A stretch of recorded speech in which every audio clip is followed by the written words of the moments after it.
எல்லாருக்கும் தெரிஞ்ச வசனம் தான். சங்கீதம் 23:5-6 படிக்கிறீங்களா? என் சத்துருக்களுக்கு முன்பே நீர் எனக்கு ஒரு பந்தியை ஆயத்தப்படுத்தி என் தலையை எண்ணெயினால் அபிஷேகம் பண்ணுகிறீர். என் பாத்திரம் நிரம்பி வழிகிறது. என் ஜீவன நாளெல்லாம் நன்மையும் கிருபையும் என் தொடரும். நான் கர்த்தருடைய வீட்டிலே நீண்ட நாட்கள் நிலைத்திருப்பேன். கர்த்தர் நாம் ஸ்தோத்திரம். இங்க என்னோட சங்கீதம்னா தாவீதுடைய சங்கீதம். அவர் வாழ்க்கையில நடந்ததுதான் இங்க ஒவ்வொரு பாட்டை அவர் எழுதுகிறாரு. ஒவ்வொரு வசனமும் ஒவ்வொரு பாட்டை எழுதுகிறாரு. என் சத்துருக்களுக்கு முன்பாக நீர் எனக்கு ஒரு பந்தையை ஆயத்தப்படுத்தி என் தலையை எண்ணெயினால் அபிஷேகம் பண்ணுகிறேன். என் பாத்திரம் நிரம்பி வருகிறது. அவர் என்ன சொல்றாருன்னா, தாவீது எவ்வளவு போராட்டம் இருந்து அவர் சொல்றாரு, என் சத்துருக்கு முன்பாக நீர் எனக்கு ஒரு பந்தியை ஆயத்தப்படுத்துகிறீர். என் பந்தியை ஆயத்தப்படுத்தி என் தலையை எண்ணெயினால் அபிஷேகம் பண்ணுகிறீர். அவர் சொல்லும் போது நம்மளும் அதே மாதிரி என்ன பண்ணுவோம், தாவீது மேல நம்மளும் என்ன பண்ணுவோம், விசுவாசமா அப்ப என் சத்துருக்கு முன்பாக நீர் ஒரு பந்தியை ஆயத்தப்படுத்தி என்ன பண்ணுவோம், விசுவாச அறிக்கை இருக்கணும்.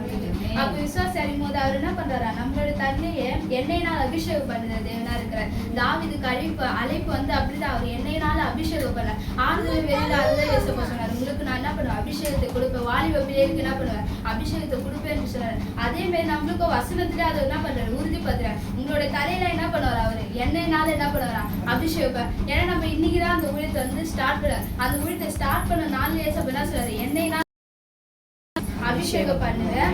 உங்கள் பாத்திரம் என்ன பண்ற, நிரம்பி வருதா. அவங்களோட இப்ப எவ்வளவு பேருக்கு நம்ம எல்லாருக்குமே வெறுமையான பாத்திரம் தான். அந்த பாத்திரத்தை என்ன பண்றாரு, அவரு நிரம்பி வருகிற பாத்திரமா செய்யறாராம். என் ஜீவனுள்ள நாளெல்லாம் என் நன்மையும் கிருபையும் என்னை தொடரும். நான் கர்த்தருடைய வீட்டிலே நீடித்திருப்பேன். நம்ம செய்த ஒவ்வொரு கிரியருக்கும் என்ன பண்ணுமா, அவருடைய நன்மையும் கிருபை என்ன பண்ணுமா, நம்மள தொடருமா. நம்ம எவ்வளவு நன்மைகள் ஏசப்பா நம்ம அவருடைய பெரிய கிருபை தான். எவ்வளவு பெரிய, ஆனா அவர் நம்மளுக்கு என்ன பண்றாரு, கிருபையை கொடுத்து அபிஷேகத்தை கொடுத்து இன்றைக்கு என்ன பண்றாரு, ஜீவனுள்ள நாளை நம்ம என்ன பண்ணிக்கிறாரு, நிப்பாட்டி வச்சிருக்காரு. அவருடைய வீட்டுல என்ன பண்ணுவோம், நம்ம நீடித்த நாளை நிலைத்திருப்போமா. இது நம்மளுக்கு இல்ல நிரந்தரமான வீடு இல்ல, நம்மளுக்கு நிரந்தரமான வீடு இது பரலோக ராஜ்யம். அவருடைய வீட்டுல என்ன பண்ணுவோமா, நீடித்த நாளை என்ன பண்ணுவோமா, நிலைத்திருப்போமா.